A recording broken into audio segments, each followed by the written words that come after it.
yeah. Tes, tes. Beneran ya? Tes, tes. Nggak nyala ini. Oh, nggak sini aja. Nyampe di sini. Oke, kedengeran ya suara saya ya? Oke. Peggy, good morning. Sorry, yes.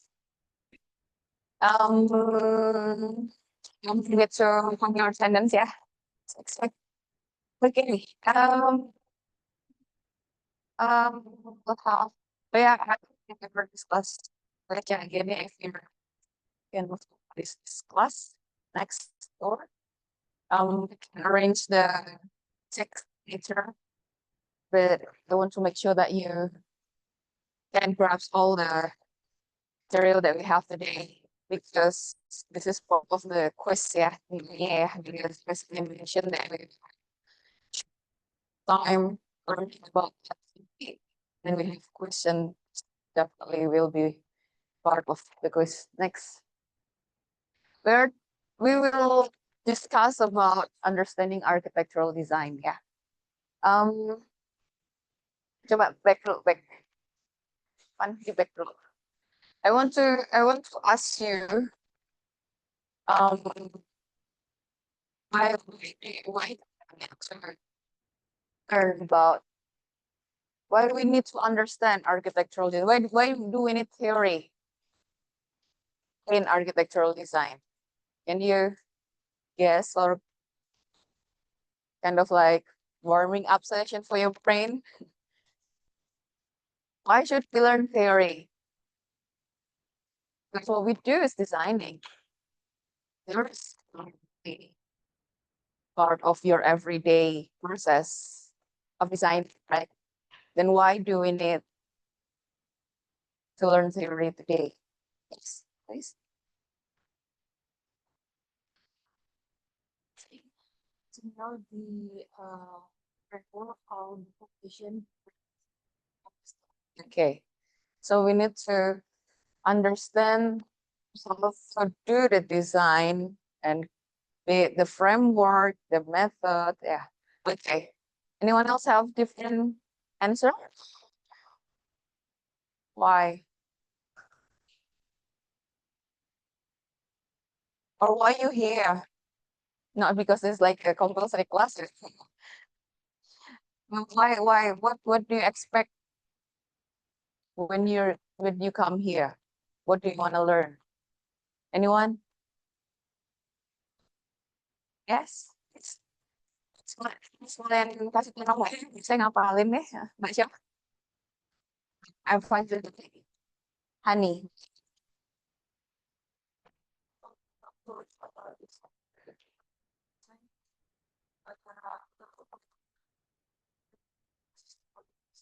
Okay, so we will have a better approach in our design. Yeah, that's good because so many people have done so many things that if they get mistakes or probably something that lead to failure, we don't need to repeat that. Yeah.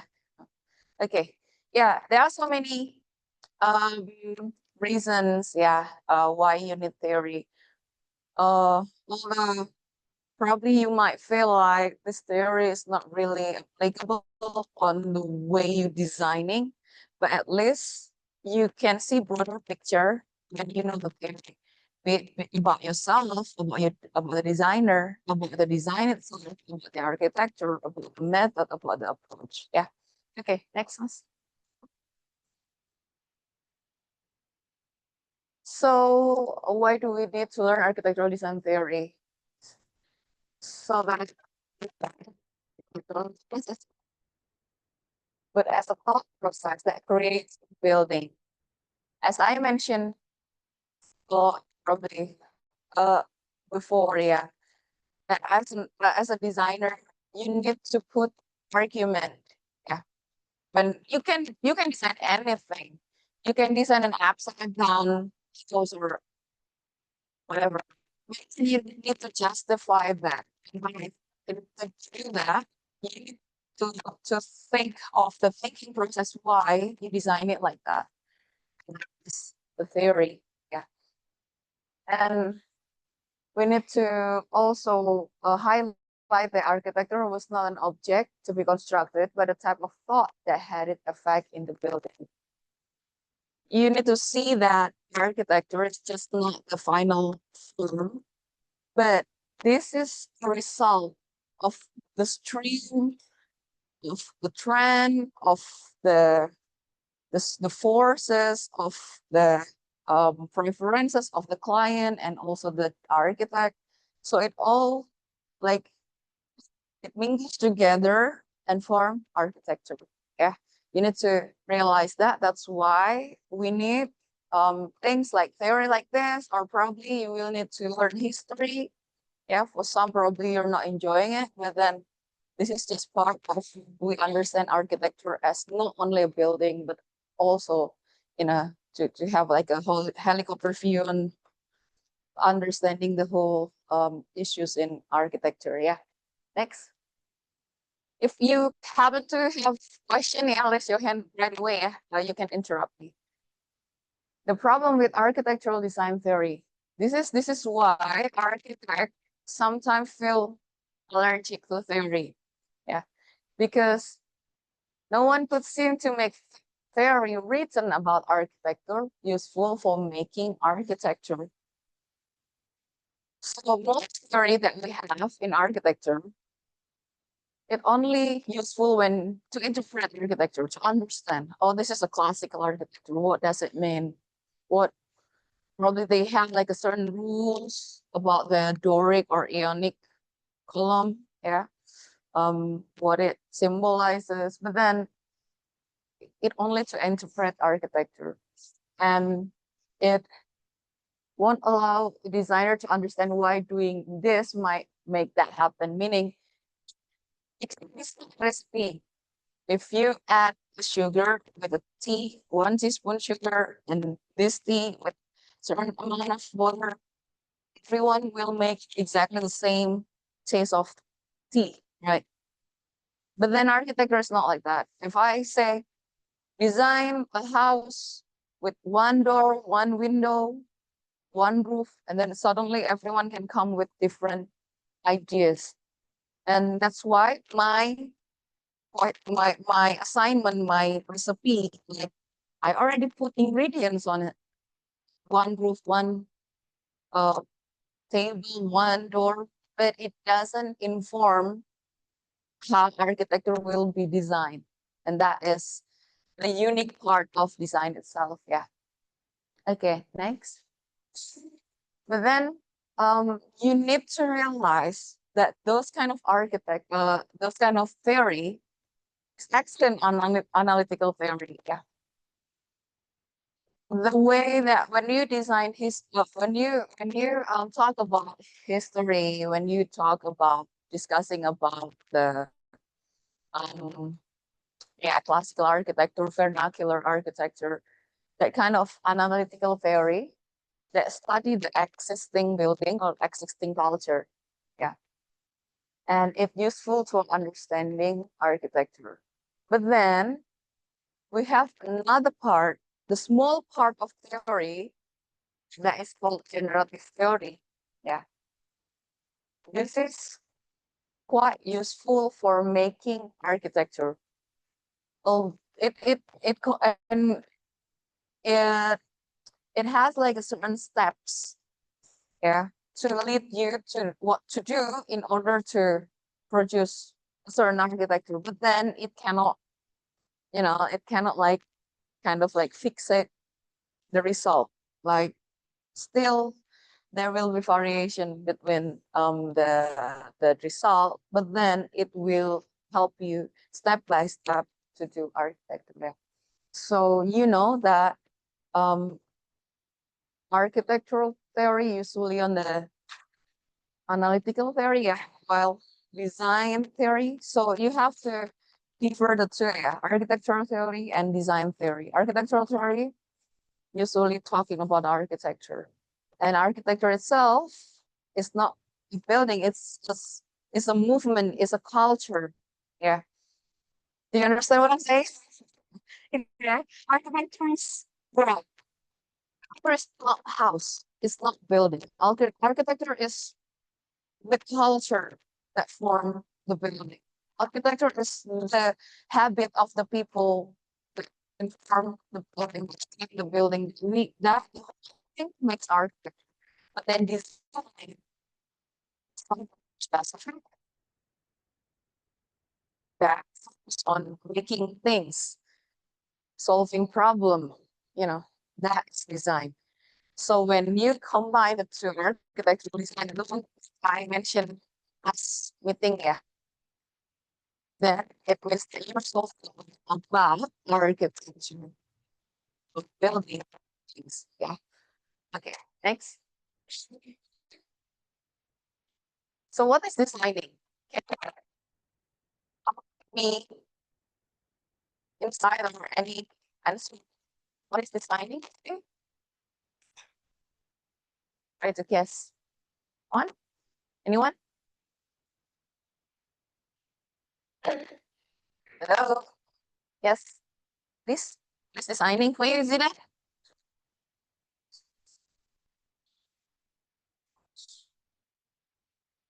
Something more,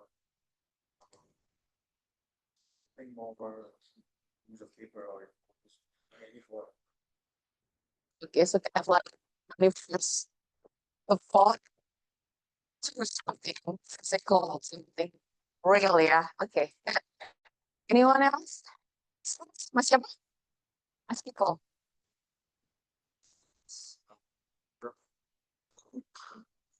for the first lecture. For the signing lecture, seems a bit complicated to me. Whereas signing seems to find Okay. that only Okay, solving a problem. It's materialistic. Yeah. Like, okay. Designing is not, yeah. Designing is okay. Good. And on, kaya tadi, kaya saya. Oh, because you were like, okay, yeah.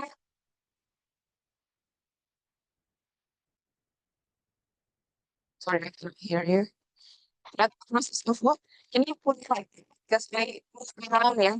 Move, around, yeah. So, can you please like make me okay, creative process of planning and creating. That's also right, yeah. Okay. Let's reveal, yeah, what the book says about what is designing. Mas, next. Next lagi. Okay, let's read together. Based on John Christopher John's book, yeah, designing is finding the right physical component of its physical structure, says Christopher Alexander, yeah. A goal-directed problem-solving activity, says Bruce Archer, yeah.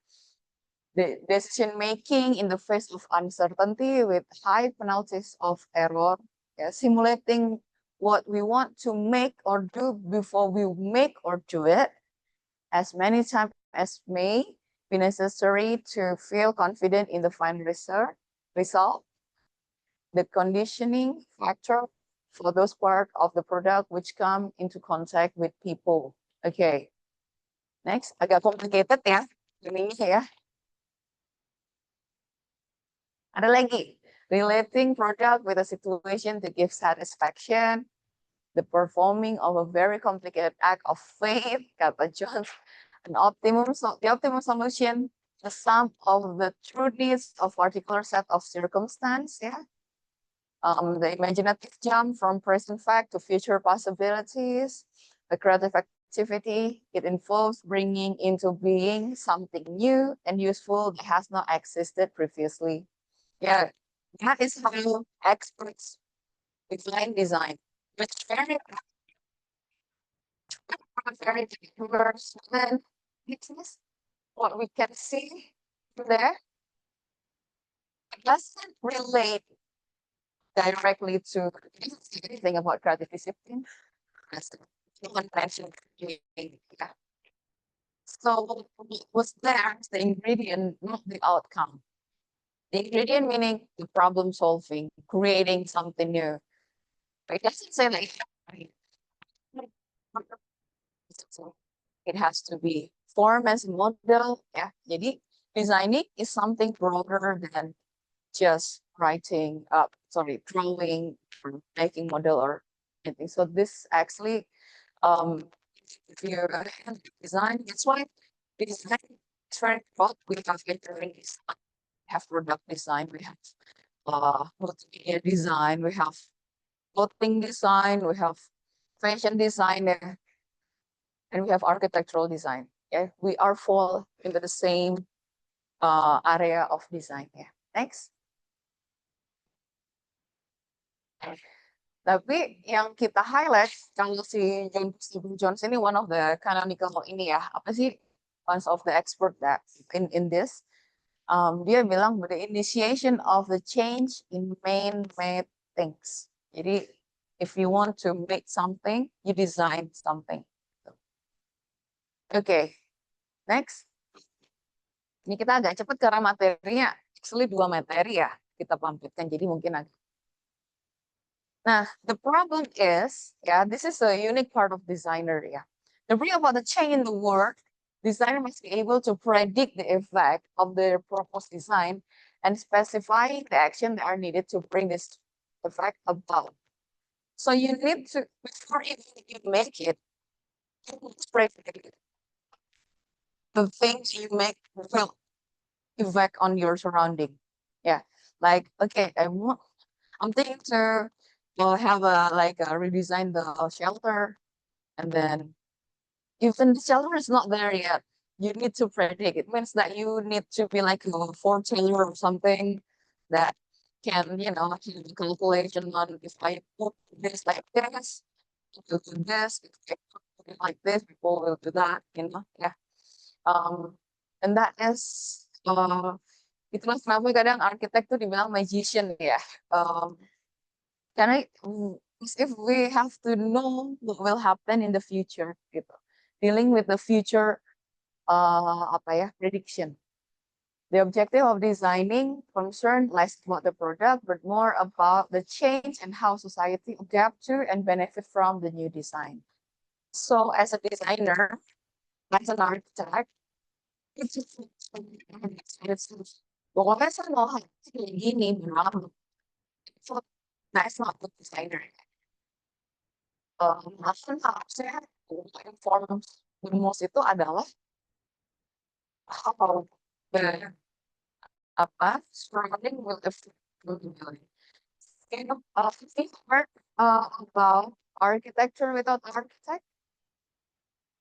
Ya, ada sekarang tuh movement architecture without architect, terus ada social architect. Itu adalah groups of architects that don't feel like architecture go loud. Nah, arsitek yang go loud, like siapa contohnya? Arsitek-arsitek terkenal yang go loud dalam desain. Zahir, siapa ini? Come on. New library office. Yang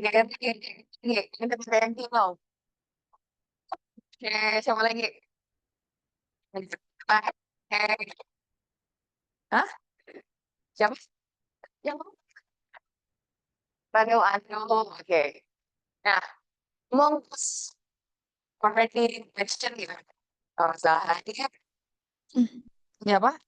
Enggeri, Ando, Wright, lagi Le Corbusier. Maybe you can see who is the loudest, who is like the most calm. Ya.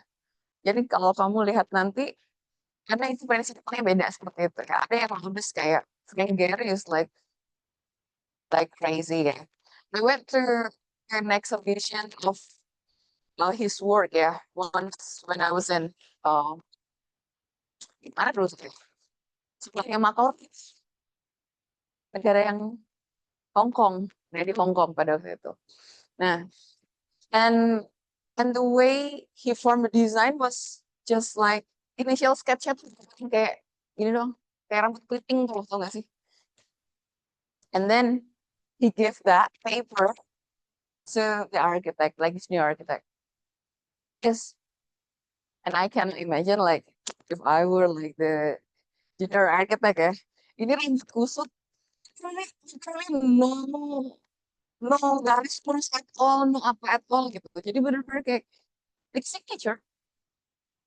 And then you need to transform this into architecture. That's why it's so like wild and explorative ya.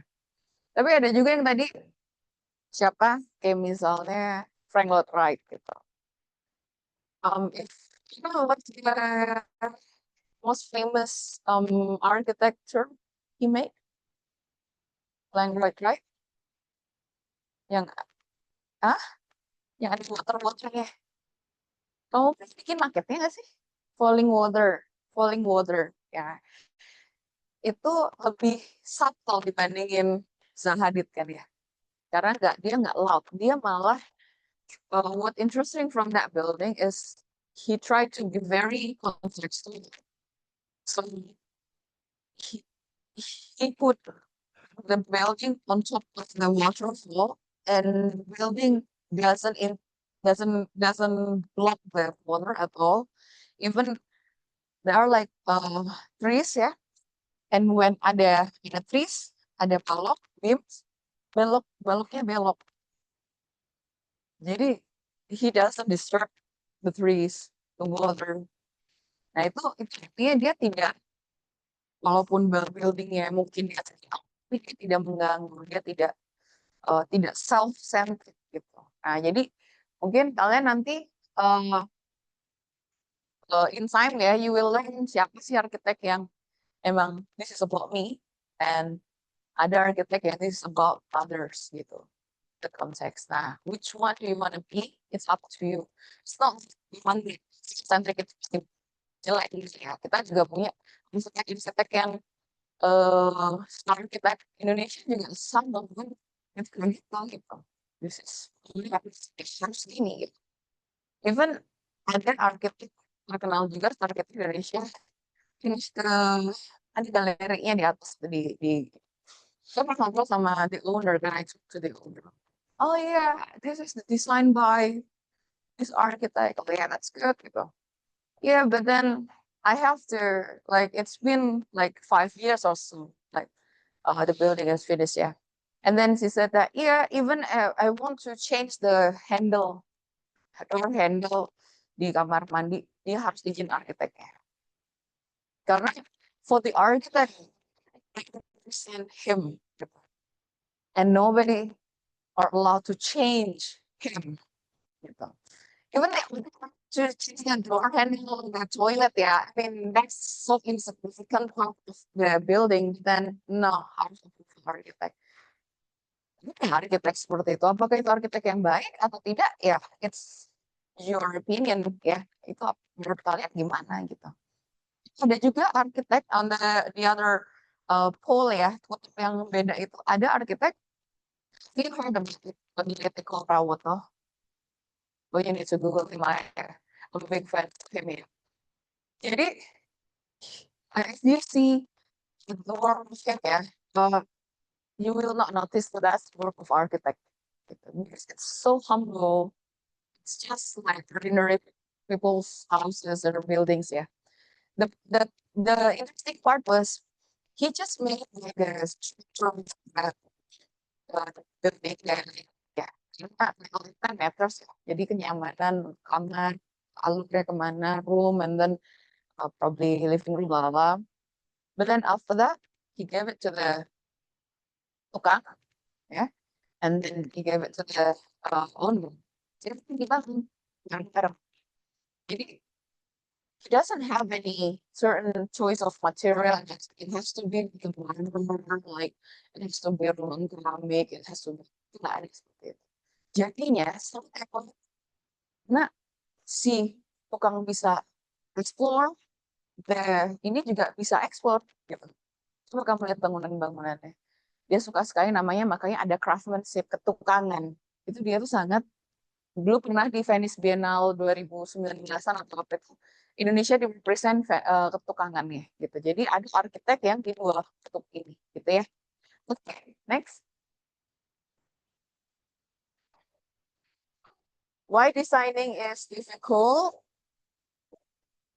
Because you need to use current information to predict a future state. Yes. Tutup dong pintunya. Designing is a hybrid activity of art, science, and mathematics. The difference is timing. Jadi kalau mungkin matematik itu dealing dengan sekarang gitu ya. Mungkin kalau orang art tuh dealing dengan masa lalu. Kalau kita tuh dealing dengan future, gitu ya. Designer deal with the reality that exists in the imagined future. You have to foresee things to make things exist. Nah, jadi kalian harus bisa, you need to be able to predict things. How? How can you do that? By learning, by having like an empathy of things that happen. Yeah. For instance, and also critical thinking, like you pay attention to, jangan take for granted apapun yang ada di sekitar kalian. Ya, you pay attention when this architect, kamu lihat udah banyak arsitek do this. Oh, efeknya ini. Coba kamu sapi, kayak ini. Ketika kamu masuk ke bangunan, oh, kalau bangunan this height, it will give me this kind of feeling gitu. Imagine that this will be like a bit lower, what kind of feeling that you have gitu ya. Nah, the more that you kind of like experience that, internalizing that, kamu akan memiliki sense bahwa kalau saya besok bikin auditorium segini, rasa yang ditimbulkan akan seperti ini gitu. Yeah, you can relate back to the past experience that you have, but that can only work when you pay attention. The problem is people sometimes you don't feel it, you don't pay attention. Kamu dari kosan, misalnya di mana? Misalnya, you walk here. Did you pay attention to the surrounding? You did. Tell me, Ayesha, what most interesting part that you met during your journey today? Uh, what? That's okay.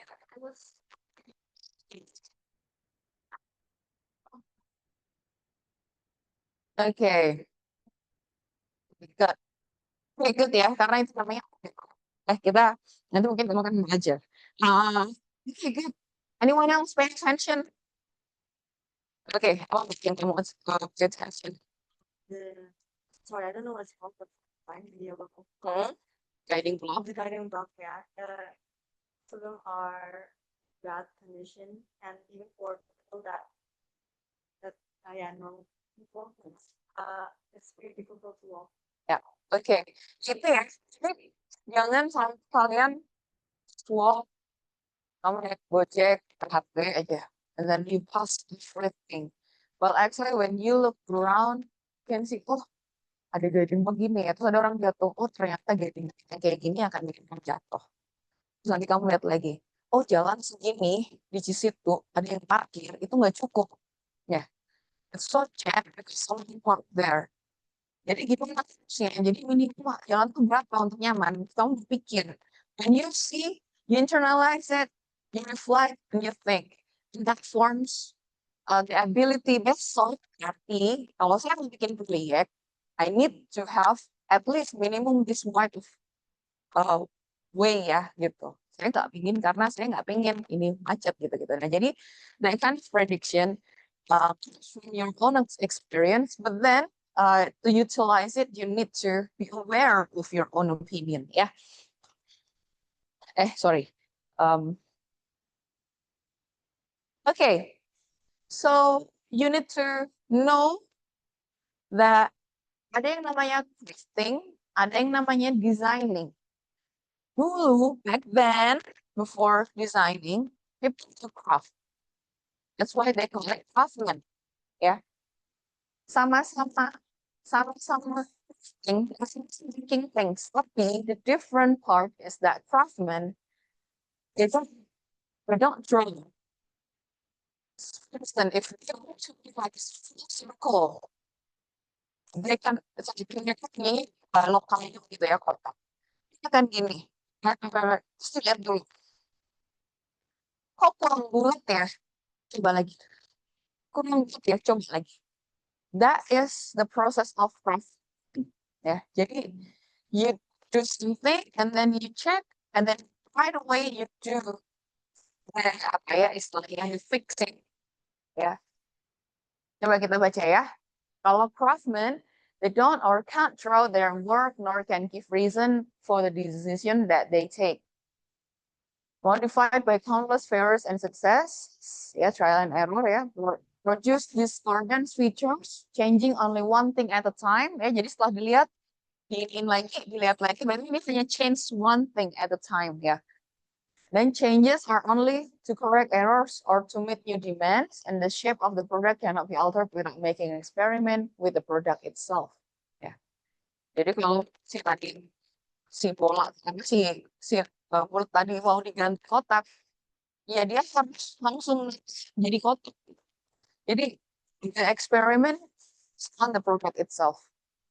Kira-kira apa bedanya sama desain kalau kayak gitu?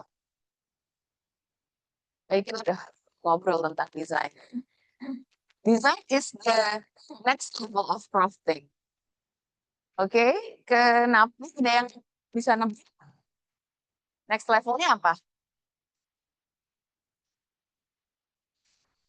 Oh ya, saya kayaknya hadapin ke sana aja ya soalnya.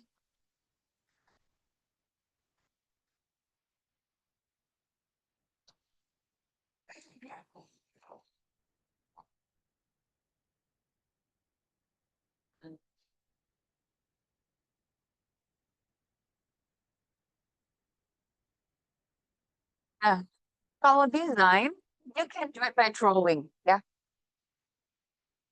Trial and error is separated production by using scale drawing. Jadi trial and error-nya itu ada dalam drawing-nya. Like you design thing gitu. Kamu desain rumah. Resistensinya itu ada di drawing-nya. Not the house itself. Jadi bukan yang bangun satu rumah terus ada yang salah ganti lagi. Ada yang salah ganti lagi itu berapa duit, berapa waktu gitu ya. Nah, kedua, separation of thinking from making. Jadi ada different process, thinking process. Ketika kamu berpikir, kamu drawing, it's not yet the making ya. The making kan nanti ada konstruksinya. Jadi, dan ini berlaku untuk all design. Ya, kalau misalnya kayak fashion design, you draw. Ini kan salah ya, dihapus. Ini lagi belum enak dihapus. Bukan langsung dengan si kainnya, ya kan? Beda sama craftingnya itu. Split out the production into separate pieces made by different people. Nah, ini keuntungannya desain. Karena kalau kamu udah punya komponen, satu bisa produksi, misalnya mobil, kamu produksi bannya, kamu produksi gate-nya, kamu produksi jendelanya, and then you can assemble it gitu ya. That's different. Crafting you cannot do that. Crafting ya, kamu ya bikin itu di situ gitu. Dan jadinya satu produk utuh gitu ya. Kemudian possible to make things that are too big for a single craftsman. Jadi karena dia dipecah menjadi komponen dan dikerjakan oleh so many people, they can make a bigger product compared to the single craftsman can do ya. Division of labor increases the size of product and rate of production. Paham ya? Kira-kira. Paham ya? Paham ya? Jadi itu craftsman dan kenapa kamu tuh dibilangnya designer bukan craftsman gitu. Okay, any question about the earlier discussion? If not, we can continue ya. Okay, thinking style based on punya si role ya. Ada heuristic, ada logic. Apa itu heuristic? Apa itu logic? Logic itu apa? Logic thinking.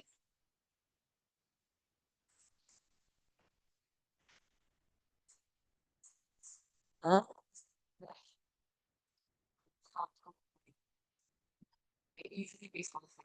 Oke, based on fact, metode. Nah, benar ya, tadi ya. Based on common sense can be understood by so many people. Oke, kalau heuristic apa kira-kira? Yes. Ya, sure. Good.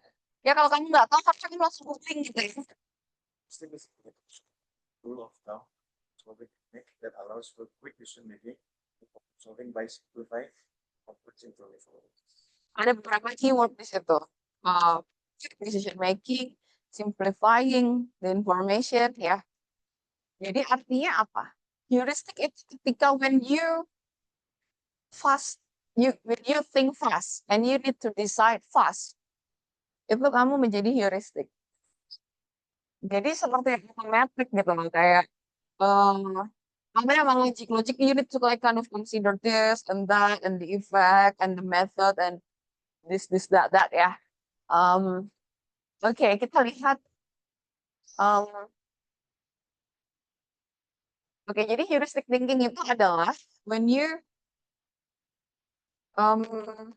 sukanya apel pisang, ya sebenarnya dia nggak perlu kemudian apple contains what, pisang contains what gitu. Ya itu adalah kecepatan. Termasuk kalau misalnya you are in a very tight time frame, and then kamu harus ini misalnya, ini kalau plan, ini harus diubah kriteриanya. Nah itu biasanya keluar heuristic thinkingnya. Kapan? When ketika too much information given, saking too muchnya you don't know what to do, and then you have this kind of like apa ya udah gini aja gitu. Gini aja itu sebenarnya it's not like simplifying things, tapi sebenarnya kadang sudah ada akumulasi di sini. Jadi your brain itu ternyata sudah mencerap. Itu adalah salah satu proses kreatif ya, kreatif. The eureka moment itu come after you have so many information, and then itu kayak diendapkan gitu loh. Kayak kamu tuh udah bingung, padahal kamu tuh sebenarnya sedang mencerna itu. And then tiba-tiba, gitu. Itu ternyata tiba-tiba all the dots connected. Dan itu kadang tempatnya tidak di meja belajar, kadang lagi kafe, kadang lagi apa gitu ya. Bisa jadi pikir bahasa Indonesia ya. Oke. So, friends, when will interesting thinking appear in your mind gitu ya, when too much information given, the time to make decision is limited ya. Kayak tadi misalnya ditodong pisang apa? Apel, pisang. Terus when the decision is to be made is unimportant. Apa nih? Ya. Apa namanya? Nggak signifikan gitu. Misalnya saya tanya, kamu suka warna merah atau pink? Merah. Cukup gitu ya. Karena ya udah itu juga cuma pertanyaan gitu. Kecuali kalau kamu melambangkan Indonesia yang akan ditampilkan, because that's important ya. Karena kamu akan merepresentasikan negara, and then you need like a logic thinking on the background ada ini. Tapi begitu kamu supaya merah aja, merah gampang gitu. Tapi itu enak gitu kan. Terus atau lawannya, jadi too much information needed, apa given, ini juga very little information provided, juga akhirnya you need to kind of like guessing kan gitu. Kayak kamu, rumah saya yang paling putih, ya mana, yaudahlah jalan dulu, itu kayak kesana kayak gitu. Itu decision, like because kamu bisa tahu ternyata banyak yang diem aja, you need to make a decision and you do heuristic thinking gitu ya. And when appropriate heuristic happen to come to mind in the same moment. Jadi kadang heuristic itu juga, oh yaudah gini aja, yaudah kita jadi kayak seperti snowball gitu ya. Oke, understood ya? Paham ya? Kira-kira ya? Oke, now divergent and convergent thinking. Tadi ada heuristic and logic, ada divergent and convergent thinking. Divergence itu artinya membuka atau menutup ya? Membuka ya. dia membuka opsi. Kalau segitiga itu begini ya, jadi satu cabang dia membuka. Artinya, we explore as many ideas possible, like what you've been doing for the last 2 weeks ya, 1 week kemarin sama yang sekarang di shelter design. What you do is divergent part of the design, meaning that I need you to come with 10 different market, 10 different president for this for that. Itu artinya apa? Karena exploring as many different ideas as possible ya. So that we need to generate variasi ya, varieties ya, atau alternatif. Ini prosesnya imaginative, expansive, exploratory, asking question ya. Ini bener nggak, enak nggak ya gini gitu. Nah, later in the process, there will be convergence process ya. That is kalau yang tadi begini ya, ini sekarang menutup. Nah, ini kalau bahasa ini ya ini adalah analitik, ini sintesis ya. Nah, apa yang terjadi pada convergence part of the design? Combining ideas, like for instance, if you already have like 10 sets of model ya, and then okay, you choose 3. Nah, you choose 3 itu ada part of decision making, ya kan? Kenapa ya bisa ngambil yang ini dan ini instead of yang lain? Itu adalah sesuatu sebenarnya sudah involving conversion thinking. Kamu sudah membuat kriteriamu harus bisa dibangun misalnya, harus bisa dibuat dalam given time, harus cocok dengan site, itu adalah kriteria-kriteria help you to either combine ideas ya, mungkin ada yang sama di combining, atau selecting atau eliminating possibilities ya. Sifatnya lebih ke answering question ya, jadi sintetik, evaluatif, reduktif. Testing alternatif, testing meaning lah, oh ini bisa nggak ya kira-kira, terus kamu coba-coba, oh nggak bisa, coret gitu ya.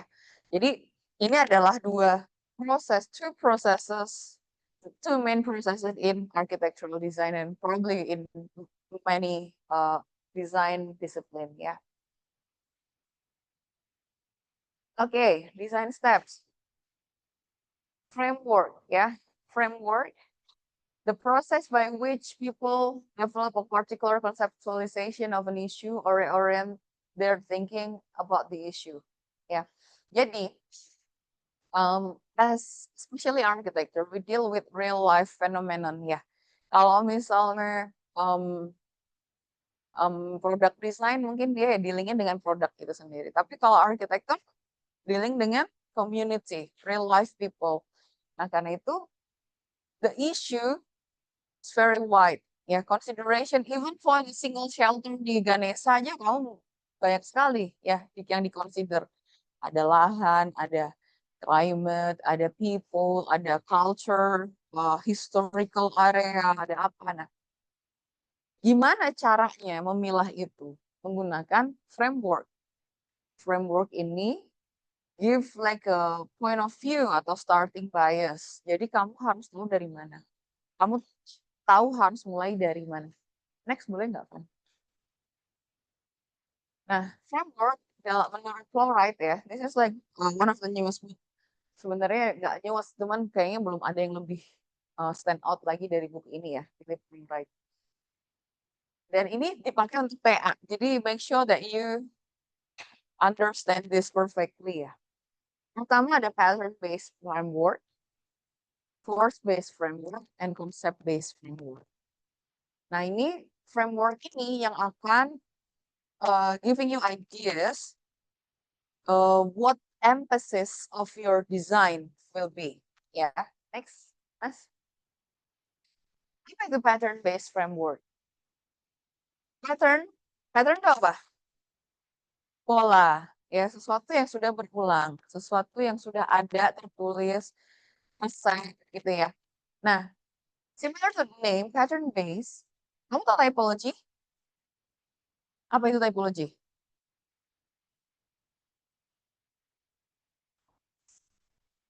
No, not typology. Typology in architecture. Typology. Enggak tahu.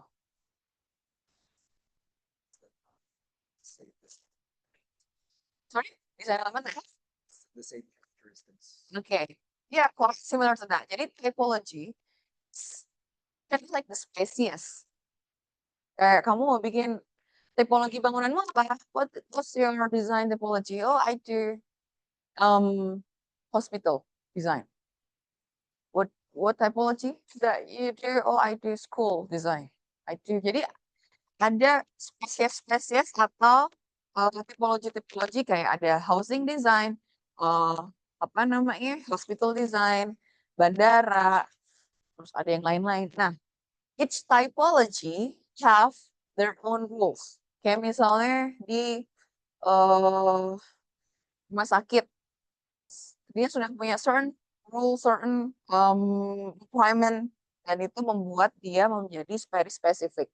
Nah, pattern based use that kind of specificity and that use that kind of pattern tools ya, rule set as the guidance gitu.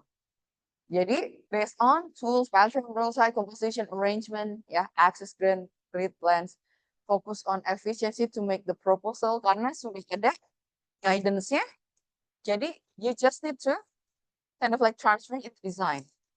And it's not, walaupun dengan simple, tapi ini juga nggak simple ya. Dan itu nanti your duty adalah untuk meng-adjust this design yang sudah pattern ini ke dalam konteksnya. Itu karena itulah walaupun rumah sakit itu semuanya prosesnya sama, tapi tampilannya akhirnya berbeda-beda. Feel-nya berbeda-beda. Kalau masuk Boromeus, bandingin masuk Maya Pada, bandingin masuk Edelweiss, bandingin masuk itu beda semua. Padahal sebenarnya ya kan. Tapi dia adalah pattern based karena the focus adalah untuk make the building works due to that requirements gitu ya. Oke. Tadi leaning heavily on formal information while limiting attention to the cultural and social use of space ya. Using past project pattern and characteristic leading to typology. Yang bawah itu adalah buku ada pattern language ya, John Christopher Jones ya. Paham kira-kira? Paham ya? Jadi typologies like certain typologies itu informing. Typology itu bukan hanya ini ya, tapi juga bukan hanya soal bentuk gitu. It's not only about form. Typology also inform the requirement, the performance criteria, the assumption gitu-gitu ya. Jadi ya oke lah. At least sekarang kamu udah tahu ya kata-kata tipologi ya. Next, Miss. Second one, form space framework. Nah, ini sebenarnya yang digunakan untuk TA. Nah, jadi yang pattern based itu yang sebelumnya lagi. Force base itu digunakan PTA sampai semester lalu itu masih pakai force base. Yang tahun ini udah lebih berubah lagi ya. Nah, force base itu apa? Force, pressure-nya gitu ya. Jadi based on pressure, asset, constraint, flow. Nah, ini kalau kita bilangnya issue base. Jadi yang mendrive architecture is not the form, is not the pattern, but the issue. Jadi intinya how can we kind of like find the intersection of this issue dengan this issue apa yang bisa di-connect di situ. Jadi bentuk arsitekturnya itu bisa saja sangat luas, bisa jadi sederhana. The form of architecture is not part of one of the biggest consideration in that framework ya. Nah, jadi kalau kita baca dulu, fokus on negotiation of the complex forces, leaning heavily on making the forces accessible and ordered so the designer can act upon while limiting attention to pre-existing rules. Ya, tadi maksudnya rule set-nya itu agak dikesampingkan. Design as a result of forces and the application of principles, leading to research analysis to produce radical rational innovation. Form follow function ya, salah satu caranya dia mau. Oke. Ya. Jadi ini issue base. Jadi itulah kenapa kalau di TA ya kemarin saya kan koordinator TA ya udah beberapa tahun, udah 5. Dan dalam penyetaraan nilai TA itu pasti ada perdebatan sengit karena ada desain yang ekstra yang over the top ya, bagus gitu. Ada desain yang sangat sederhana. Both itu mau dikasih A. Tapi ada yang nggak suka karena yang satu ini mah sederhana banget, this is simple for TA gitu. Tapi ternyata dia itu solving the problem because driven by the issue and the issue doesn't require granular answer. Tapi butuhnya malah yang harus melekat dengan ininya misalnya ada TA tentang eh, pengepul, mas pengepul atau si pemulung. Nggak mungkin kamu bikin bangunan yang iya kan? Gimana dia maintain-nya, gimana dia bangunnya, gimana kalau ada yang rusak. Jadi dia membuat like a very simple technology, very simple look. Nah, tapi orang yang tidak tahu melihat apa ini gitu, maksudnya kayak gini, gitu kan ya. Akhirnya terjadi perdebatan. Nah, jadi kenapa bisa sampai seperti itu? Karena pressure-nya atau highlight-nya itu beda. Gitu. Jadi eh kalian nanti mungkin membiasakan kalau memang di TA, saya nggak ngerti ya apakah semua tugas itu nanti akan diarahkan ke tiga ini karena TA kita sekarang sudah ke next. Nah, the last one from Playwright ya, itu concept based framework, meaning that you already have like kind of like reference atau imagination. Jadi kamu bahasanya adalah based on metaphor, analogy, question, big idea gitu ya. Mungkin kalian sekarang sedang di sini sepertinya ya. Kalau di kemarin saya lihat anak-anak saya juga banyak yang terinspirasi dari apa, dari burung, ada yang dari bot, ada yang dari pohon, ada yang dari apa gitu ya. Nah itu karena di konsep base ini bermainnya bentuk biasanya. Dan untuk yang dihasilkan itu biasanya canonical.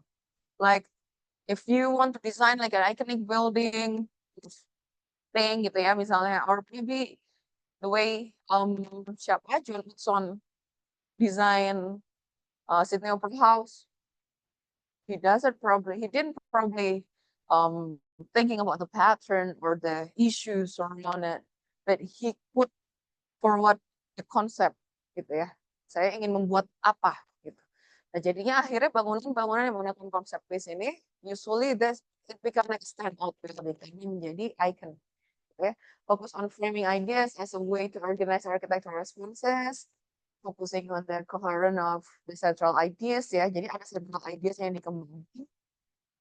Kemudian easy to grasp and understand, but usually lacking depth and richness ya, karena biasanya reasoningnya yang nggak begitu ini. Cuman pentingnya bagus. Reasoning untuk anchoring to the concepts is usually sesuatu yang mungkin bisa agak bermasalah. Design as a result of philosophical position, relying on the expressive quality, and also with the technique of poetry, literature, and theater ya. Artian konsepnya ada like the box art. Okay, any question to this point? You understand the three framework ya, clearly ya. Jadi sudah terlihat the differ. Next mas.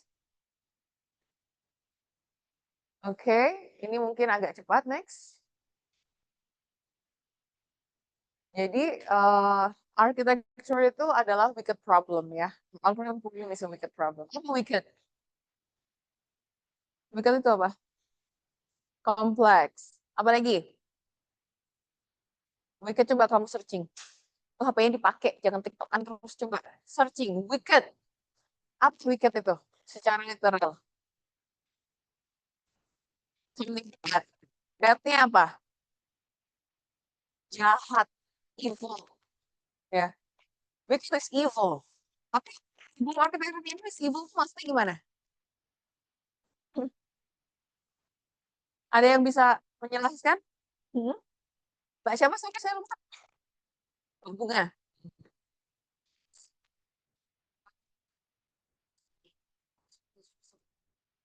Complex and we have a lot of people might benefit from the design, for example, of public space. Many people have different expectations and different needs that needs to be answered by one space. And that makes it a really problem. It's not really easy to accommodate everyone's needs. Yeah. Once. Okay, good. That's one point ya. Jadi There are complex, there are high level complexity because there are so many demands, requirements, expectation, yeah, yang as if we need to answer all of that. That is not the only reason, yeah. Actually, there's 10 characteristic, what 10 reason why architecture problem is wicked problem. We can discuss it later, yeah. Tapi the level of complexity and the problem with wicked problem is that when you propose solution, it won't solve. It just creates another problem. It's always like that. Like when you, oh ada sungai, ada swamp area, riverbank, and then you propose solution. Oh saya mau bangun ke Indonesia ya, tsunami, tsunami, rumah susun, Jakarta, rumah ke sana. Tsunami, nah, bedanya apa?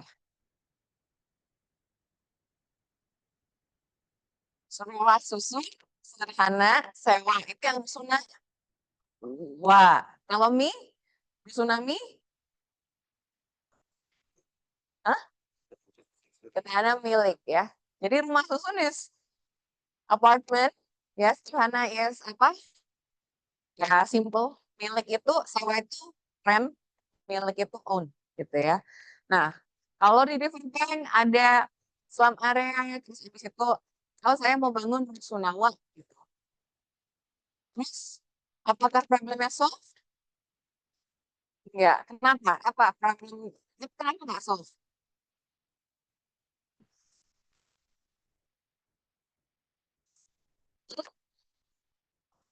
Spesifiknya dia problem apa sih yang muncul ini? Jadi kalau misalnya kamu clean up the space, bangun rusunawa, membuat ini, oke, secara estetik mungkin kemudian dia tersolusikan. Aesthetically speaking, it's solved. But then more problem created. Like for instance, maybe the people there don't get used to living. The social fabric is horizontal. Suddenly you force it into vertical. Dia interaksinya berubah. And then probably di rumah-rumah itu biasanya dia share listrik, ya kan? Like satu kabel teh dibuat 5 rumah gitu. Tiba-tiba sekarang semua orang punya token dengan minimum bayar misalnya, more expenses, ya. Jadi banyak sekali. Jadi kalau kamu melihat kayak gitu-gitu, misalnya rusun itu kemudian ada maksimum okupansinya. Satu ini misalnya 4. Kalau di sana di rumah kamu bisa aja numpukin 8 orang begitu kan. Tiba-tiba ada saudara datang dari jauh. Nginep dong di rumahmu sehari. Di dulu boleh. Ya udah sini sini kita kan depan TV. Tiba-tiba sekarang nggak boleh. Ya kan karena ada maksimum occupancy-nya. Suddenly more people coming gitu. So you solve one thing and you create another problem. That is the characteristic of one characteristic of the problem. But there are actually ada 10 dan itu ada papernya ya nanti kita akan bahas. Nah, ini saya bahas ini karena among all the problem tadi benang kusut itu you need a lens untuk memilah satu persatu. Next, Mas. Nah, approach and method itu become starting bias untuk try to solve that kind of big problem. Because it become a filter and give a limitation with information is used as the initial setup ya in the process gitu. Whereas an approach itu kamu nggak tahu mulai dari mana. Tapi kalau you have an approach, you have a lens that kind of like zoom into specific problem and then you know where to start with. Okay. Yeah, approach juga to structure the content, tools, type of information, thinking style, location of judgment, etc. etc. Tapi design process is doesn't make decision ya, itu hanya lens. Kamu yang still make decision, tapi decision kamu akan berubah kalau lensnya berubah, gitu ya. Kacamatanya, frameworknya. Oke, next. Approach next, Mas. Yeah, approach is a way of dealing with somebody or something, yeah. A way of doing or thinking about something such as a problem or task. movement near to somebody or something in distance time. Jadi intinya adalah how you approach up. Kalau bahasa Indonesia mendekati. Kamu mendekati dari mana? Karena misalnya saya selalu menggunakan analogi gajah gitu ya. Ada orang berantem, they fighting over the shape of gajah. Jadi ada orang untuk matanya. Gajah itu bentuknya long, panjang, silinder. And then the other one, gajah itu bentuknya thin, wide. Enggak, gajah itu bentuknya rata, fluffy. Dan mereka arguing over that. Ternyata apa yang terjadi? Dia melihat gajah dari sisi yang berbeda. Ada yang lihat gajah dari trunknya. Dia ketika di depan dia lihat trunk. Jadi dia, oh gajah tuh panjang, berbelah. Ternyata yang lihat adalah belah lainnya. And then yang tadi bilang thin and fluffy, dia melihat telinganya. Yang satunya melihat badannya. Nah, jadi apakah itu salah? Salah nggak? Enggak. Ya itu gajah gitu. Tapi karena dia menggunakan lens yang berbeda dengan approach yang berbeda, dia akhirnya mendefine gajah sebagai sesuatu yang berbeda gitu. Nah, jadi itu juga we as a intelektual ya, we need to know that there are so many perspective when we see something gitu. Jadi jangan kemudian terlalu gampang menyalahkan, oh ini kan salah gini, betul karena mungkin ini hanya angle yang berbeda. Dan design approach ini juga seperti itu. Kamu approaching architecture from which side? Karena the definition or the manifestation of architecture will be very different. Next. Nah, kita ada approach-nya black box ya. Apa itu black box? Black box itu design as a creative process, seperti black. Jadi otakmu ini seakan kepalamu itu black gitu. Nobody will see whatever happened here. Ya, mysterious creative lab, eureka moment tiba-tiba design process goes inside designer's head and partly out of reach of his conscious mind. Bahkan arsitek sendiri itu nggak bisa jelasin gimana gitu ya, pokoknya jadi aja kayak begini. Otaknya nggak bisa dijelasin. Dia designer as a magician ya, as experience matter, knowledge ya gitulah. Intinya adalah the process is unknown. Suddenly it creates something. Gitu ya. Coba next. It is opposite to the glass box. As if your head is glass and everyone can see why you choose this because it is so systematic, it's so rational, ada step-by-step reasoning, dan ada information, and then kamu bisa track down gimana sequence-nya gitu ya. Di sana ada human computer kok. Tadi magician ya, kok ini lebih ke human computer. Oke, jadi siapa di sini yang merasa kalau sebagai desainer dia black box? Yuk, 2, 3, 4, 5, 6, 7, 8, 9. Oke, siapa yang ngerasa glass box? 1, 2, 3, 4, 5. Lebih banyak yang glass box ya ternyata ya. Ya, jadi memang mana yang lebih bagus sama aja. Tapi tentunya thinking prosesnya akan berbeda dan tentunya hasilnya juga akan berbeda. Ya. Kayak Frank Gehry udah kelihatan ya apa kira-kira? Hah? Black box. Nggak ada yang tahu dia bikin kayak gitu ya. Apa reasoningnya? Jenisnya ya udah ngapain? Itu reasoning. Yang penting jadi satu arsitektur versi dia gitu ya. Oke, next. Method. Kalau method tuh apa? Bedanya seperti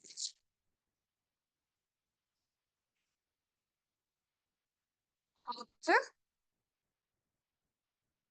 apa? Method adalah culture, things. Ya, jadi setelah kamu mendekati, method is how to do. It is next mas. It is more related to the how to produce design ya, particular way of doing something. Ya, next. Oke, kita udah mulai sampai akhir di set pertama ya. Oke, ini mungkin next aja mas. Tapi ada pertanyaan nggak? Jadi kalau method tadi lebih ke caranya ya. Tadi setelah approaching, method itu caranya. Saya mendesain dengan cara testing dengan Ecotech. I design this with the probably metodenya adalah Crazy Eight gitu atau apa. Jadi emang sesuatu yang sudah leading to design ya. Ada pertanyaan soal tadi? Clear enough ya? Ya.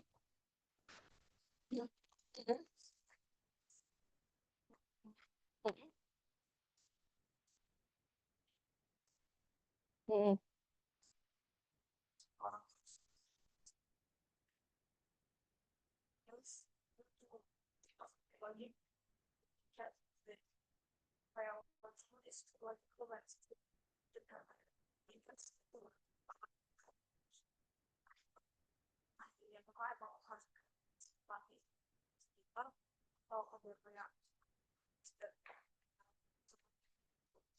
Oke, thank you, Evangeline ya. Saat we have both. Kita tuh bukan berarti kalau heuristic and logic itu kita hanya heuristic saja all the time. Itu nggak seperti itu. Jadi kita punya both ya. Nah, tinggal bagaimana we operate between both thinking. Ada orang yang terlalu logical sehingga bikin keputusan lama, jadi indecisive, jadi nggak mutusin keburu kelewatan ininya ya, timeline-nya tuh. Ada orang yang sangat heuristik, dari pikir, terus tiba-tiba salah lah gitu. Nah, gimana cara membalance ya? We need to kind of like reflect on ourselves gitu. Sebenarnya the answer is ya tadi good ya, maksudnya ada kita berempati, kemudian tadi seperti mengamati sekitar, jangan take for granted. But then the main part is being reflective. You reflect on yourself, what kind of decision maybe in the past yang kamu do logical tapi kok nggak work ya? Jangan-jangan misalnya kenapa atau enggak saya terlalu cepat mengambil keputusan dalam soal apa, kenapa seperti itu. Nah, itu jadi perlu ini cuma tidak ada no specific formula when should you use the heuristic thinking or the logical thinking. But then in time, if you kind of like communicate to yourself and reflect to your own past experiences ya, nanti kamu akan tahu semakin mature kamu, semakin kamu tahu mana yang kamu bisa menggunakan heuristik dengan cepat gitu. Nggak penting seperti dulu pada waktu saya masih mikir mau pakai baju apa, gitu ya. Karena it matters only that time, ya. Because it has to match this and that with my shoes, with my saya nggak pakai ya, with my tag, what I'm wearing, and then the bag. And then in time, reflecting on my life ya, yang semakin banyak hal, it's no longer important gitu. Saya bahkan sudah nggak mau mikir karena itu saya selalu menggunakan warna satu warna saja kan saya udah nggak mau mikir. It's like the simplest decision to go with one color every time to that one less thing to think about gitu ya. Nah, itu yang tadinya mungkin saya gunakan logic. Dulu saya menggunakan logic untuk pakaian saya. Suddenly it become like heuristic. Itu ambil aja. Ini aja lah gitu.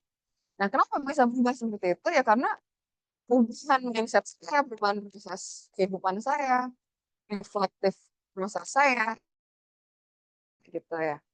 Nah, jadi itu nanti berubah dan apakah saat ini pemikiran saya relevan untuk kalian? Belum tentu. You might still think that clothes represent you.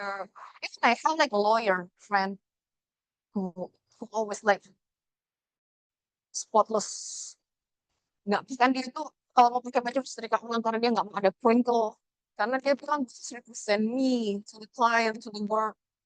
It's my age, but we have totally different thinking. So dia pikir logik untuk pakaiannya sih ya, pakai heuristic which is fine gitu.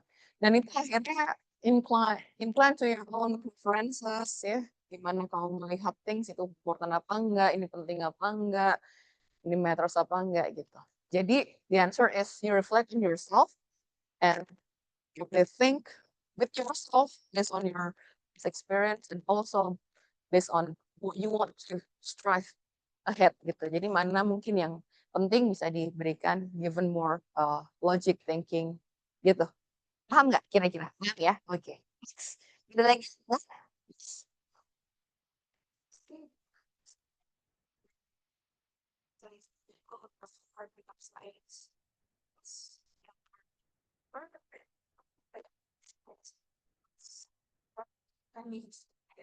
sorry, apa? Timing. Iya. Oh, timing. Ya.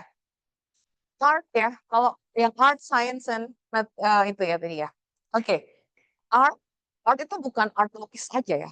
Art in terms of art and literature. Itu biasanya dealing with the past. Dia dealing dengan embracing the apa namanya, the culture yang udah dari belakang, udah dari lama gitu maksudnya. Jadi dia dealing dengan past. Kayak ini literatur, poetry, bahas tentang Shakespeare. Dia dealing dengan sesuatu yang di belakang dan mencerna, make sense-kan dunia sekarang dengan apa yang sudah ada di belakang. Make sense? Paham? Ya, dia make sense-kan apa yang sekarang dengan apa yang sudah ada dari dulu. Itu culture dan lain-lain. Kemudian kalau math atau science itu dealing dengan what now. What is happening now. 1+1 sama dengan 2 itu adalah sekarang. Dia percobaan itu sekarang gitu ya, untuk selesaikan sekarang gitu. Nah, the problem is kita dealing dengan kita ngedesain sekarang, dibangunnya kapan? Kamu ngedesain sekarang, dibangunnya bisa setahun lagi, bisa 2 tahun lagi, atau 3 tahun lagi. Dibangun sekarang pun selesainya kapan? Bisa setahun lagi kalau proyek yang gede, ya kan? Bisa 2 tahun lagi kalau duitnya mandek. Nah, apa yang kamu desain sekarang harus relevan untuk apa yang terjadi setahun, 2 tahun, 3 tahun. Kamu membangun rumah untuk ibu dengan ayah, ibu dan 1 anak. Terus karena lama prosesnya, dibangun baru setahun kemudian. Setahun kemudian ternyata dananya mandek atau mungkin ada kerusuhan atau apa, jadi mundur lagi. Pas itu terbangun, miliknya udah 3. Terus gimana? Padahal kamu tuh cuma nyediain 1 kamar. Tiba-tiba anaknya tambah jadi 3, dapat kembar misalnya. Apa your decision ini terus tidak relevan dengan yang kebutuhan saat nanti, ya kan? Nah, kalau kita hanya memikirkan state of now, that will be the problem. Itu kenapa architect have to think ahead. Kira-kira nih, bangun ITB mau bikin ini kira-kira 10 tahun, 20 tahun ke depan, dia tuh akan apa? Dia akan butuh apa saja? Itu tuh kan kita predik, ya nggak sih? Karena kalau kita hanya standing begitu ITB nambah prodi, udah nggak relevan lagi dong. Ruangannya ini lagi dong gitu. Jadi itu yang kita dibilang arsitektur itu dealing dengan future gitu. Arsitektur itu dealing dengan future karena dia harus predict uncertain things tadi ya. Kenapa Mas Sam? Oh, iya. Oke, paham tadi kira-kira ya. Gitu. Oke, probably we can go next ya. Problem. Oke. Jadi problem this sebut saja karena we don't have to have this, we punya keluhan. Jadi problem adalah when you ya nanti mungkin bisa dibaca sendiri ya definition gini itu. Jadi oke kita baca aja person is confronted with a problem when he wants something, he doesn't know immediately what course of action he can perform to get it. Jadi ada barrier between desired situation and also the goal. Jadi ada barrier antara sekarang dengan apa yang dimau gitu ya. Next. Jadi ini adalah problem. Problem can be tangible, can be abstract, can be specific, can be general, can be physical, can be symbolic, ya. Jadi problem itu bisa include physical action, perceptual activity, mental activity, dan lain-lain ya. Next. Nah, ini tadi well-defined problem. Well-defined problem sama ill-defined. Kalau yang defined, jadi yang apa kita bilang? Bahasanya apa? Ya, itu bisa kita bilang jahat-jahat itu loh. Wicked problem itu adalah ill-defined problem. Kalau yang atas itu apa? Wicked itu lawannya istilahnya adalah tame. Tame apa tame? Tame. Jinak. Jinak. Jadi kita sebagai jinak itu program ganas gitu ya. Nah, jadi well-defined itu well-structured, well-described, clear definition of a problem, one favorable solution. Jadi kalau sama satu sembilan di dunia belahan manapun akan jawab sama. Itu adalah well-defined. Karena kenapa? Clear, Apa yang ditanya 2 ditambah 2. Ada clear answer. Sama dengan 4 misalnya. Dan itu close end selesai. Siapa yang mau debat? Gitu. Ya, jadi mathematical problem, science problem itu kadang seringkali adalah well defined. Ill defined, in the opposite, itu adalah ill structure, ill described, definitive course of action, leading to desired goal gitu. No obvious solution. Jadi kayak misalnya, oke, ini Bandung macet, saya bikin LRT. Jawaban bukan. Jadi nggak macet nggak? Belum tentu. Akan jadi baik nggak? Orang mau pakai nggak? Belum tentu. Karena that kind of solution itu bukan kayak 2 tambah 2 sama dengan 4. Itu yang membuat itu yang namanya ill defined. Karena too many aspect, too many consideration ya. And akhirnya jadi open-ended problem. Next. Ini yang tadi ya. Namanya yang satunya tame atau jinak, yang satunya wicked atau jahat. Next. Nah, wicked problem itu kalau kita baca class of problems which are not formulated, where information confusing, there are many clients and decision makers with conflicting values ya. Jadi ada klien, ada pemerintah, ada kalau bikin rumah saja. Ada mau ibunya, mau bapaknya, mau neneknya, anaknya hobinya apa, tangganya nggak maunya kayak gimana gitu ya. Jadi so many decision makers with conflicting values. And where the ramification of the whole system are truly confusing ya. Kayak pedang kusut gitu ya. Next. Nah ini adalah 10 characteristic of wicked problem. No definitive formulation, ya, have no stopping rule. Contohnya kayak kamu ngedesain sesuatu tuh have no stopping rule ya. Jadi kayak harus berhenti. Itu yang juga sesuatu yang membuat dia wicked ya. Solution are not true or false, but good or bad. Karena nggak ada yang benar dan salah ya. Tapi whether it's good enough, not good enough atau bad gitu ya. No immediate or no ultimate test of a solution. Kita nggak bisa bikin lengkap 1:1 mol BIP. Gimana cara itu? Kita tes dulu. 1:1 mol BIP kita taruh, terus kita lihat, oh ternyata nggak berhasil. Diganti gitu. Kita hanya punya desain, we predict, and then it's a one go shot ya. Dan ketika ada dibangun, kalau gagal, ya gagal. Ya kita udah punya banyak bangunan-bangunan yang nggak berhasil. Kayak di Tapanuli itu kayak ada mall, Lucky Square, ada BTM itu gagal semuanya. Mau diapain? Ada bangunan di situ gitu. Mau diapa? Nggak bisa diapa-apain gitu ya. Nah itu yang membuat architectural problem itu also a wicked problem ya. Now, every solution is a one-shot operation, no opportunity to learn by trial and error ya. Every attempt counts. Itu yang tadi saya bilang ya. Next. Do not have an enumerable set of potential solution yang mungkin aja bisa jadi jutaan kemungkinan gitu ya untuk solusinya. Every wicked problem is essentially unique. Jadi kalau maksudnya adalah wicked problem di Bandung dan di Jakarta itu walaupun sama-sama tentang SWAM misalnya atau sama-sama tentang apa yang lain gitu. Itu tapi akhirnya karakteristiknya akan berbeda in every single situation and also the area ya. Can be considered to be a symptom of another problem. Can be explained in numerous way ya. Choice of explanation determines the resolution. Ini adalah tadi approach tadi, lens tadi. Jadi different lens akan membuat different solution ya. And the planner has no right or wrong. Nah, ini nanti ada papernya kalau mau baca silahkan ya.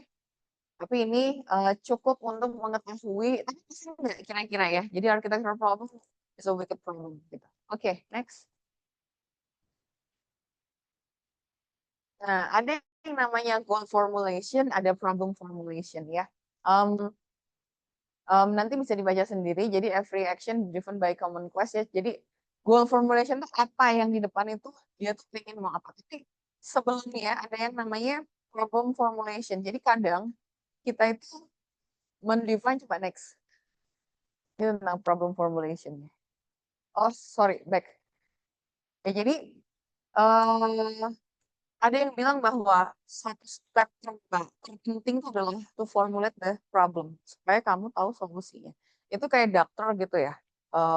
Kalau kamu dokter tuh harus menganamnesa to know what disease that is supaya untuk memberi obat yang benar gitu ya. Nah, jadi ini tuh goal formulation dan problem formulation ini bukan sesuatu yang berlawanan, tetapi sesuatu yang harus kalian ininya goalnya pengennya apa, terus hurdle-nya apa. Jadi kamu pengen Bandung apa dulu? Saya pengen Bandung nggak macet, saya pengen Bandung apa itu kamu formulate. And then to get there, what is the problem here? Oh ternyata masih macet karena kurang jalannya, kurang mass transport, kurang apa. You find here. And then after that goal is clear, the problem is clear, hopefully kamu bisa satu-satu membuat jembatan untuk dari problem ini ke goal sana. Gitu ya. Paham ya kira-kira ya. Next. Oke, next. Oke, ini kemarin sudah ya. Knowing how and knowing that. Ingat? Masih ingat ya? Seperti kita riding a bike atau go swimming, we know how. Tapi ya we know that, apakah iya ya? Yang penting kamu bisa ngambang, bisa maju. Is that the correct form of butterfly choice apa style gitu? Nah itu juga nggak masalah sih kadang. Karena yang penting bisa how-nya ya. Jadi yang satunya skill focus, yang knowing itu adalah knowledge focus and theoretical. Next. Nah, ini dibuktikan dalam Lawson eksperimen ya. So Brian Lawson made an experiments. Dia asking one group of architecture students and also science students gitu. Nah, terus mereka they were given same set of problems ya. You know the approach is very different. Kalau yang science students itu mereka ternyata tuh menghabiskan 70-80% ya untuk define problemnya. Jadi they discuss ini maksudnya gimana ya? Ini maksudnya gimana? Ini gini gitu. Jadi mereka break down the soal atau the assignment itu ya. Sedangkan architecture student begitu baca, deng deng deng, oke, proposal langsung bikin desain. Gak cocok ganti, gak cocok ganti. Jadi itu adalah traits, different traits between science people and also designer atau architecture students ya. Jadi kalau kenapa kalian dilatih dengan options? Karena itulah cara kalian berpikir. Kalian itu datang, sekarang saya tanya, saya bikin ton, saya ke Evan, bikin ton sampai capek. Ya. Berapa kali kamu baca? Coba, jujur. Ada yang sudah membaca full dari awal sampai akhir? Atau cuma background? Ya, ya, ya. Objektif. Ya, oke. Apa orangnya? Dari bangkak, oke. Langsung ngambil kertas, coret-coret, ambil udah maket. Kayak gitu nggak? Hah? Ada yang mau baca? Overview. Ini maksudnya apa? Apa yang mau saya capai? Ada nggak? Nggak ada. Because that is not the way we do things. Ya. We always jump into solution. Jadi karena itu kamu jangan ngomel kalau saya suruh kalian mencari 10% ini, 10% itu, 10 paket, 10 apa. Karena that is the way we kind of like trying to find solution gitu ya. Jadi ada reasoning dari hal-hal ini gitu. Nah, apa yang dibilang tadi science when they focus on the core tadi, dia membreakdown core-nya sebelum dia jump into solution itu adalah problem focusing strategy. While us, architecture student dan architects ya, jump into generating possible solution, dia kita bilangnya solution focusing strategy. Gitu. Paham ya? Clear ya? Oke. Okay. Jadi totally mainly by with example and practices. Next. Nah, jadi kita tuh memiliki specific problem solving behavior, yaitu trial and error process, ya, and test procedure ya, heuristic reasoning, kadang ya pengennya gini Bu, ya banyak tuh main anak-anak saya juga ya. Udah habis ini Bu, pokoknya pengennya gini. Udah habis ide, dan lain mau ngapain gitu ya. Oke, ya itu adalah ada sesuatu yang culture kita di desain. Next. Ya, choice as component design, generating alternatif, ya, drawing board, karena itu penting ya, logbook yang disiapkan, karena itu menjadi board of series of ini nanti pencarian solusi ya, focus of attention, goals in design, design. Ya, next. Satisfying ini adalah sesuatu yang kita ingin. Jadi kita jangan mengejar perfection. Semua please trim down the perfectionism ya, karena you will get any perfection in design. What we after is the apa ya istilahnya yang as yang satisfactory gitu. Yang dapat result. Jadi the complex force it's very difficult for you if you are striving for perfection. Jadinya malah nggak jadi-jadi nanti overthinking. Nanti kok nggak perfect ya lari dan banyak sekali anak-anak yang terlalu perfeksionis dan akhirnya tidak kuat dengan arsitektur karena dia ternyata tidak bisa menjadi perfect. Jadi yang kita cari adalah ini acceptable, as like good enough lah gitu untuk bisa dealing dengan menyelesaikan isu itu good enough, menyelesaikan isu ini good enough gitu sehingga ada kompromi di tengah gitu ya. Satisfying is a decision making strategy that aim for satisfactory or adequate result rather than the optimal solution ya. Next. Design reasoning next. Aduh ini susah. Tapi oke ini terakhir kayaknya. Jadi design thinking. Have you heard about design thinking ya? Ini adalah basic reasoning. You know what, you know how, and then the result ya. You know what to do. Kamu pengen bikin teh. How-nya, list ada teh, ada gula, ada air, sekian-sekian, ada result. Next. Ini adalah the core of design thinking ya, kalian harus paham ya. Nah, ada deductive reasoning ya. What, how, nggak tahu apa gitu. Jadi kalian bisa mencoba sama bikin teh ininya resepnya. And then let's do kamu apa namanya? Kemudian oh iya jadinya ini. That's like a deductive. Nah, inductive reasoning itu lebih biasanya kalau dalam misalnya orang disertasi atau orang mencari ini. Intinya kamu tahu, how yang nggak tahu, tapi ada result-nya. For instance, ada pagi ada malam. Aku tahu ada pagi ada malam, tapi kamu nggak tahu semua itu bergerak bagaimana. How? And then ada discovery, pencarian. And then you suddenly know how pagi dan malam. Ya, ini berputar gitu ya. Jadi ada sesuatu yang kamu observe before and after ininya, terus kamu bisa meresolve ininya apa how-nya, kenapanya, why itu. Next. Nah, cuman ada kalau dalam desain kira-kira induktif, paham kan ya dari S1 pelajari. Nah, kalau dalam desain, this is not inductive, not deductive, but we call abductive, atau bilangnya abduction ya. Kalau dalam design reasoning atau abduction itu what, how, value-nya yang bukan thing-nya tapi value-nya. Apa yang mau dicapainya itu value gitu ya. Saya ingin mengkontribusikan ini pada masyarakat dan lain-lain. Next, coba. Nah, ada yang namanya abduction tuh. Kamu nggak tahu apa, tahu caranya bagaimana, tahu value-nya apa gitu. Nah, jadi kamu tahu value masyarakat, kamu ingin apa namanya? Apa namanya? Gimana cara jelasin ya? Kok saya jadi bingung. Jadi tadi what-nya itu tidak diketahui. Apa yang harus diberikan kepada masyarakat untuk saya mendesain seperti ini supaya value-nya nanti di sini akan tidak ada lagi slum area misalnya. Paham ya? Jadi apa yang kamu cari adalah desain seperti apa what-nya gitu. Nah, masalahnya kadang kamu tuh nggak tahu what-nya dan nggak tahu how-nya dan tapi kamu tahu pengennya kayak gimana. Kalau misalnya ini kenapa? Ini namanya yang design thinking itu yang bawah ini. Abduction to require call design thinking. Ya misalnya karena itu design thinking tidak aspek. Misalnya yang fake ourselves gitu ya. Orang bilang pokoknya saya nggak tahu kita harus triple cells.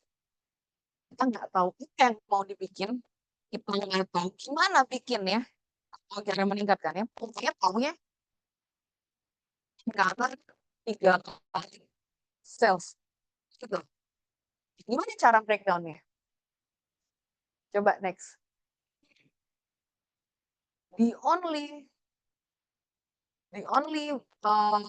apa namanya? The only way is going backward gitu. Jadi menggunakan frame tadi. Misalnya jangan yang ekonomik lah ya, misalnya kita.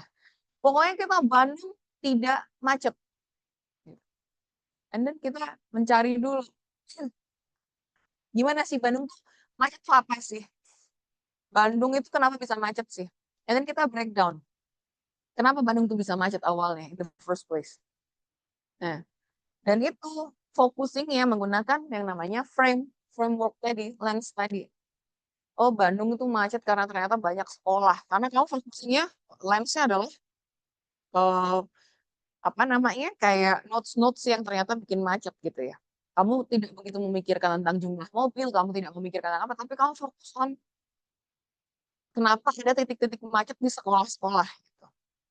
Nah, kemudian kalau ini kamu bisa focusing on only sekolah karena kamu menggunakan lens tentang yang khusus melihat tentang sekolah. Gitu. Dan after that, kamu bisa terus bilang bahwa oh sekolah itu harusnya drop off-nya di belakang, harusnya drop off-nya dia punya basement misalnya, atau harusnya ada bus sekolah apa, option itu keluarkan semua. Nah setelah itu mana yang visible, kamu tarik menjadi bangunan apa yang kamu mau bikin. Oh sekolah yang punya basement, parkirnya 5 lantai, padahal sekolahnya cuma 2 lantai, misalnya karena menyediakan toilet, sekolah ya.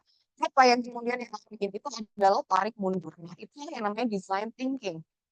Jadi you are striving for one value first, and then you use your lens to identify specific focus, and then you kind of like break down it, and then you go to the solution adalah si what-nya itu. Jadi apa yang mau kamu bikin gitu.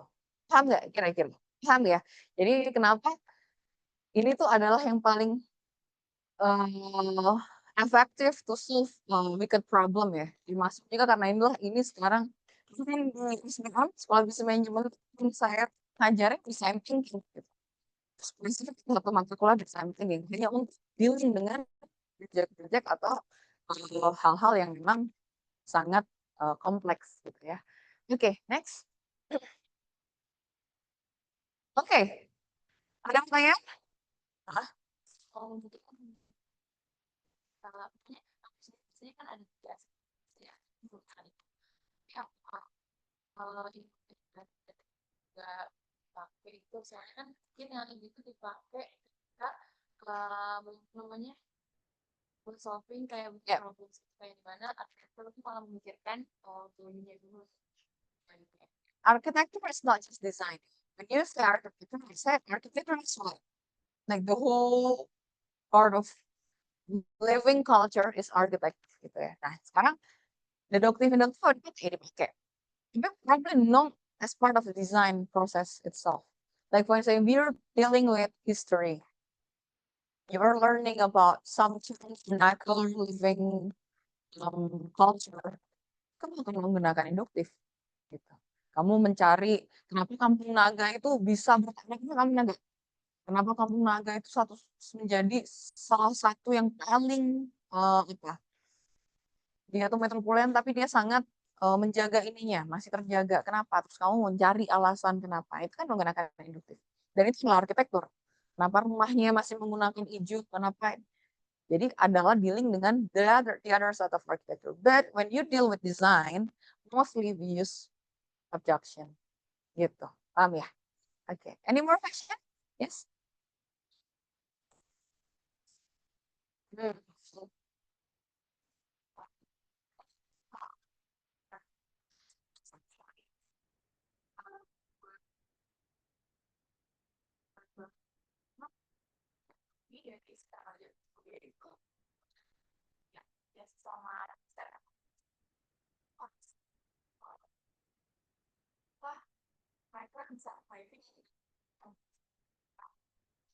sebenarnya even for glass black box people itu ada thinking process di belakangnya yang mungkin kita bisa sadari.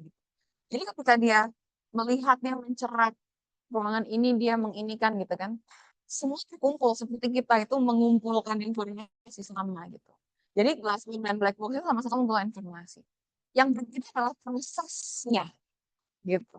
Jadi sekarang tiba-tiba ini teman saya itu sukanya sketsa, tapi tiba-tiba kalau ngegaris enak banget. Bikin rumah itu fungsinya bisa gitu. Tadi cuma garis, senses. Nah, jadi ada bisa contoh gitu ya. The nice proportion is this. Terus sense yang lebih bicara. Tiba-tiba dia garis. Kalau kita misalnya atau kan dia penggaris ngukur ini berapa ya? Kamu ukur dulu presisi gitu kan. Kalau orang black box tuh mungkin lebih senses. Padahal sebenarnya dia juga punya. Nah, maksudnya dia juga punya informasi yang sama dengan yang kamu punya. Tapi cara keluarnya, cara mengolahnya itu berbeda sehingga dia dibilang tidak rasional. Tiba-tiba sangat popping, sangat sangat apa ya? Ya kayak gitu lah, burst gitu, burst of idea. Cuma yang jeleknya black box itu karena dia tidak tahu cara dia berpikir, dia tidak tahu cara bagaimana untuk keluar dari blok kadang. Kalau kamu misalnya runut ya, you are sequence, it's clear sequence kan kamu tahu terus kamu tahu oh saya step di analisis nih. Kamu bisa tahu bahwa saya tuh step di analisis. Jadi saya what to do, saya harus saya figure out and then probably contohin dulu prosesnya yang kendalanya apa sih prosesnya kan. Nah, terkadang orang yang belajar sesuatu yang pakai intuisi, ya sudah bacanya kayak bagus tuh. Kayak dibilang, "Ini nggak bisa," gitu. Sering yang jadi ada plus dan minusnya. Plusnya dia kadang bisa karena mungkin dia sangat intuitif dan sangat sense gitu. Jadi dia lebih peka terhadap kayak gitu. Dan kalau pas dia kamu momen tuh bisa cepet sekali gitu. Sedangkan mungkin kamu kalau nonton pelakon clear dengan spesifik schedule, ya mungkin buat orang terlalu mekanistik, terlalu teknis gitu. Jadi juga, tapi untungnya adalah dan mungkin bangunannya akan lebih logik, boring kalau buat nggak berani bikin kolam yang sana, yang sini, gitu kan karena kita plot gitu. Ini nggak ini. Cuman kelebihannya adalah kamu tahu prosesnya sehingga kalau kamu stuck di tengah kamu tahu betul. Jadi memang ini ada plus dan minus gitu ya. Jadi saya pun sendiri juga tidak begitu pusing dibandingin Linux. Saya punya we have like a retired dosen yang sangat black box gitu. Sekarang itu saya tidak bisa paham gitu. Yang kok dia tuh cuma lihat desain jelek ya gitu. Jeleknya gimana Pak? Berisik. Jadi kadang ada orang yang seperti itu desainnya luar biasa kayak Selasar Sunario. Enggak Mas Kortejo. Mas Kortejo tahu yang bangun CC Campus Center. Jadi tuh kayak gitu gue ngeliat tuh. Desain kamu jelek. Desain kamu bau. Desain kamu berisik pusing saya pusing. Jadi sangat sophistic kan. Nobody understand him actually. We need to know that there are orang yang seperti itu. Mungkin kita sekarang jadi less seperti itu ya, karena lecturer sekarang lebih diarahkan untuk yang publikasi dan apa gitu ya. Kita sudah tidak ada yang arsitek asli yang punya keanehan seperti itu gitu. Tapi kalau kamu di real life besok siapa tahu kamu kerja di biru, bosmu kayak gitu, bisa ugly, ya udah, ya memang kayak gitu dia melihat itu ugly gitu. Ya, walaupun dia tidak bisa menjelaskan ugly-nya tuh di mana. Ketika saya sama Mas dulu, jurusan saya, ini sih jelek banget. Gimana Pak? Mana yang jelek kan? Aku jelek semua kan sih. Dia cara-cara sendiri. Ya kan mungkin gown ini yang jelek gitu. Dia sendiri juga mungkin kesulitan gitu. Hanya the whole sense itu bergerak seperti itu gitu. Nah, jadi dengan karakter seperti itu, minta dia menjelaskan proses ya boro-boro. Iya kan? Karena memang cara bekerja otaknya seperti itu. Mungkin gitu Mbak ya. Jadi ya emang keunikan orang akhirnya menjadi traits macam-macam. Jadi kalau kalian yang kayak gitu, itu adalah bagian dari kayak cuman coba distrukturkan karena kita dalam kurikulum ada strukturnya ya, at least ada deadline pengumpulan yang jelas gitu-gitu. Jadi ya gitulah. Oke, ini masuk tugas satu lagi. Next. Ya ini ada tugas. I want you to form five ya, list of five people. Oke, it's up to you. Nanti ketua kelasnya siapa main sih? Dari Biku, hah? Biku, apa habis? Ya, bagus saya. Ini ya, kamu jadi ketua kelas. Nanti kalian dibantu form five people dalam satu ini. Kalau emang enggak, pokoknya maximum five. Jadi kalau misalnya ada yang empat ya nggak apa-apa. Ya, jadi jangan lebih dari 5. Visit Atria, kamu tahu ada Atria kan? Nah, terus I want you to observe all the project in Atria. Kamu coba you want to discuss 3 most interesting project di Atria. Ya, it can be from any categories. Pokoknya yang menurut kamu interesting. Nah, I want you to analyze the problem. Ya, that selected project seeks to address and answer. Ya, kamu lihat kira-kira apa sih isu atau problem yang ingin disolusikan. Dan coba kamu lihat how desain itu approaching ya apa desain approach-nya dan desain metode-nya to solve the problem. Ya. Nah, coba kamu kemudian ada 3. You discuss. Ada 3 yang kamu ini, 3 problem, 3 metode, 3 approach, kira-kira ada nggak yang lebih efektif? Ada nggak yang lebih baik dari yang lain? Ada nggak yang lebih gagal? You can be critical, you can give appreciation, pokoknya you compare the 3 gitu ya. Next. Ya, ini submission detailnya minggu depan ya jam 7 pagi sebelum kelas ya. Terus for me I do next mungkin ada tips juga mungkin ya Mas dibikinkan kayak Evan Tips. Nah, bikinnya PDF format, no maximum limit, but I want you to be more graphical rather than textual ya. So maybe as if you're making like a presentation panel gitu. Jadi gunakan drawing, boleh sketchbook, boleh foto-foto, apapun. Ya perlu ada tekstual ya oke lah. Ada mungkin ada sebagian teks dengan penjelasan, asal bisa dimengerti gitu. Tapi nggak perlu terlalu banyak. Jadi kita membiasakan diri bahasa kita adalah grafik ya.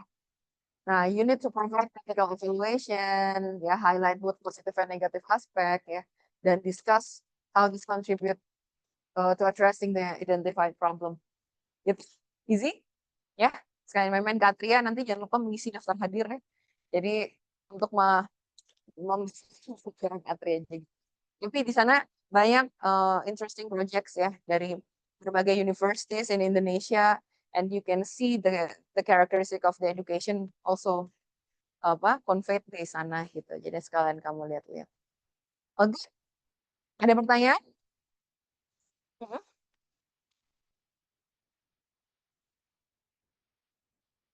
Mhm.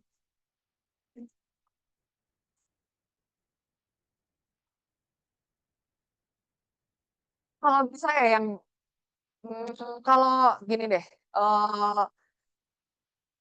ya kalau bisa beda lebih baik. Kan kamu akan mempelajari lebih banyak approach ya. Tapi kalau emang ternyata itu problemnya beda, yang signifikan tapi approach-nya agak mirip ya udahlah nggak apa-apa.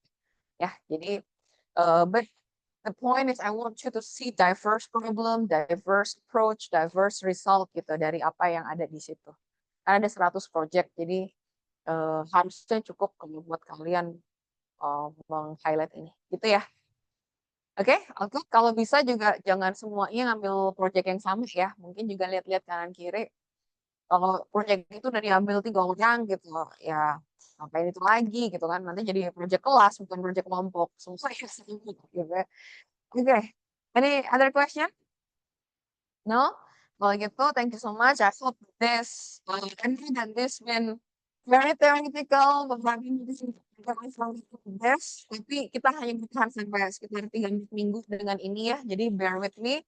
Habis itu setelah itu kita quiz, habisnya kita akan lebih playful dengan the method part of the apa desain ya. Thank you so much. Thank you Kak Evan ya. Sampai ketemu. Assalamualaikum warahmatullahi wabarakatuh.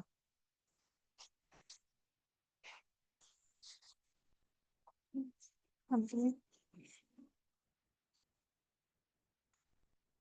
Ini. Ini